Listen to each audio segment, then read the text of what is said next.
So we saw the Garden was super, super active this game, Mase. What are your thoughts on the pressure for players at home versus on the road? I don't think it was as much pressure on the Knicks. The third game, I think this fourth game was a lot of pressure on them. But when you got every person that you've ever looked up to from the superstar caliber supporting you and going against you, I think that means a lot. Like you got to think when the Spurs coming in for game 3, they're watching some of the biggest names ever go against them, right? Sitting courtside wishing they lose. And they were able to pull that game out. So I don't think it should be hard for the Knicks to play there because these are the guys rooting for you. These are some of the biggest people in the whole world. You got the president in game 3 at the game rooting for you. So I'm just so glad that they didn't have Trump come back. I'm so glad that Trump didn't try to get his name back. It just messed the vibe up, and having the Knicks, the arena back like it was, gonna be before he came was really, really exciting to see. And I hope they keep it that way moving forward. Yeah, Taylor Swift was there game 4 too, but Cam, thoughts? Yeah, I was just about to allude to that. Oh. First of all, before I even allude to that, outside of Jay-Z and maybe Fat Joe, these niggas don't know these niggas. Dylan Harper does not know Larry David. Or he might know Ben Stiller. Hey, ain't that the nigga from Meet the Parents or Meet the Fox? These niggas don't know these niggas. They too young to even know who the real stars is. They don't know them, so to me, they like, oh, who's that? All right, cool. I seen Dylan Harper say he's seen Jay-Z, but that's all he said he's seen. Yeah. You got to realize these people are old New York. Bloomberg. It's old New York. They definitely don't know Bloomberg. They might know Robert Kraft, maybe. So to me, it wasn't no pressure to them. Not like you hear about the stars, but they like, I don't know these niggas. I don't really know niggas. So I don't think it, like you said, to the Knicks, to me, they're used to playing in front of the stars because that's where they play. But to me, if you're 20 years old, Dylan Harper's 20 years old. He does not know who Larry David is. Do you know who Larry David is? I be trying to get it my way. Exactly. That's my point. Larry David is the nigga who wrote Steinfeld. Larry David got $450 million. That's why when niggas be like, yo, the tickets is $200,000, niggas say, oh, okay, get us 6 of them. It doesn't matter. Larry David has $450 million. John McEnroe is there. Bloomberg is there, Mase alluded to. Robert Kraft is there. You know what I'm saying? They don't know these niggas. So outside of Jay-Z and maybe some other people that, like I said, maybe Fat Joe, because he's always there at the Knicks game, but I'm talking about as far as music and all that. Even when, I'm not dissing Fat Joe, I'm talking about myself included. These niggas listening to fucking 9 Glock or whoever, they listening to fucking Sexy Red and all these niggas.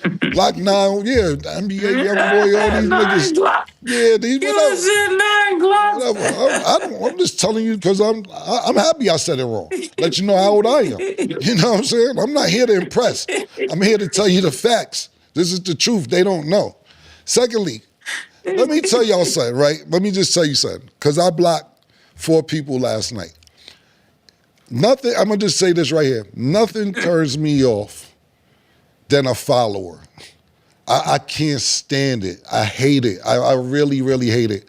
And because you from New York and you got my phone number, if you're not Sin, my man British, my nigga Trap, Sleep, it's about 6, 7 niggas, 8 niggas that can call me on some Knicks shit. If you've never called me about the Knicks ever, don't call me about the Knicks. I blocked 4 niggas last night because I don't play with you like that.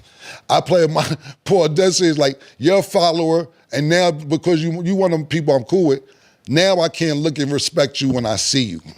Because I just don't fuck with followers. I can't do it. Yo, you seen the game? When the fuck the last time you called me about the game? Shit was crazy, right? Block. Listen, my nigga, if you ain't been calling me about the Knicks, don't start now. And congratulations to the niggas like British and Sin and all the niggas who stuck it in. All the niggas who been, I'm super happy for them. But don't call me because I'm going to lose respect for you as a person. I'm just telling you as a person. Like Taylor Swift. What are you doing there? You're not even from New York. And you're jumping around. I hate people like that. It's like people who go in the comment section and let's say it's a topic and everybody mad at the time. Let's just say somebody gets punched in the face and then all the comments be like, yeah, he deserved it, he deserved it, he deserved it, he deserved it. And you be like, word, I don't even know what's going on, but I'm going to put a he deserved it too. You don't even know what the fuck going on. But you're just going to follow with everybody else in the comments and say, to act like you know what's going on. No, yo, you will lose, I smile and give you a handshake and still be a friend, but in the back of my brain, I'm like, I have no respect for you. You're a follower, and me and you, we're not the same kind. So be careful trying to act like, hey, Cam, you seen the Knicks? Yeah, congrats to the real Knicks fans. You're a follower. You're a Swiftie. PSA, public service announcement. Swiftie is crazy. Yeah, that's what I call niggas Swifties from now on. Y'all niggas is Swifties, nigga. Yeah. The presence is different, though, because even down to what you're saying about Dylan Harper not knowing there's a reason why I only said a couple names. I don't know. I know Taylor Swift. I know Jay-Z. I know Fat Joe. I know Timothy and Kylie. That's about it. Sorry, y'all. There's way more money in the building. Yeah. I know Robert Kraft because he really makes money, but that's all I know. That's all I know. A lot of money in there, man. Bloomberg was there. Yeah, I know you don't know Bloomberg. I don't. Because it'd be like quiet, like they just be walking around looking all normal, like you'll never know. So I'm like, I don't know that man. And I wouldn't know if I ran into him. Okay, so talked about fan energy in the arena, but there's also a lot of things going on outside the arena. So there have actually been a lot of stories of Spurs fans being assaulted after and before the game. So the NYPD released images from a specific attack where suspects were actually surrounded and they punched and kicked one of the Spurs fans. He actually then got his jersey stole off of him and had to go to the hospital. But this is just one of many incidents that we're seeing in the streets of New York. So Mase, what do you think of like the violence portion that has came from this, just from fans watching on the opposing team? Yeah, I thought that was pretty wild that the cops did not do anything. They were standing right there when they asked him to take his jersey off. That was robbery. There was a lot of things that happened there, and the guy was white. So I don't even know what to think of the complexion for the protection, because when it comes down to Knicks, they don't even go into complexion anymore. So this was wild to watch, And this guy didn't just get beat there, and then you see a guy get hit with a sign. It was just really getting really active outside of the arena. But it seemed like when the Knicks lost, that the NYPD was more about the Knicks than they were about their jobs. So that was pretty crazy to watch, especially I could see them letting the black people fight. But when they saw the white guy, get his jersey stole off, that was amazing to see. I never saw anything like that. I thought they would at least protect them. So when I say it was amazing, not that it was good, it was amazing, like amazingly interesting to think that they would prize their sports over their job. Was crazy to watch. I never saw anything like that. But that mean they love the Knicks with all their heart. It's like God and the Knicks, That's how they got it in their heart. Because you could see them on camera, like watching the guy as he walked past, and he's looking at them like, help, you're the cops. They're standing right there, but we need you to take this Tim Duncan jersey off. It's really disrespecting us. And I've never seen anything like it. I've never seen somebody be that eager about their sporting team. Yeah, I have. I've never seen it in basketball. I've seen it in football. They paralyzed the guy at the Rams game for wearing a San Francisco jersey 10 years ago, maybe, or something like that. But listen, what I will say is this, that I'm happy that the New York fans that are out there, like Fat Joe and a few other people, were actually condemning that. They were actually condemning, saying, yo, it's tasteless. Even when I was up at ESPN the other day. It was mad New York fans, and they were disgusted. They were like, yo, this is ridiculous. You can't travel to see your team anymore. Or at least New York is making it seem like that. And I get it as a New Yorker. Fuck that. Don't come here. That's the mentality. But when you go to San Antonio, right, and God forbid, I don't want any of this happen. Or if they on that same time and it's an open carry state. Just what I'm saying. Then a nigga can get hit with a leg shot or, God forbid, worse.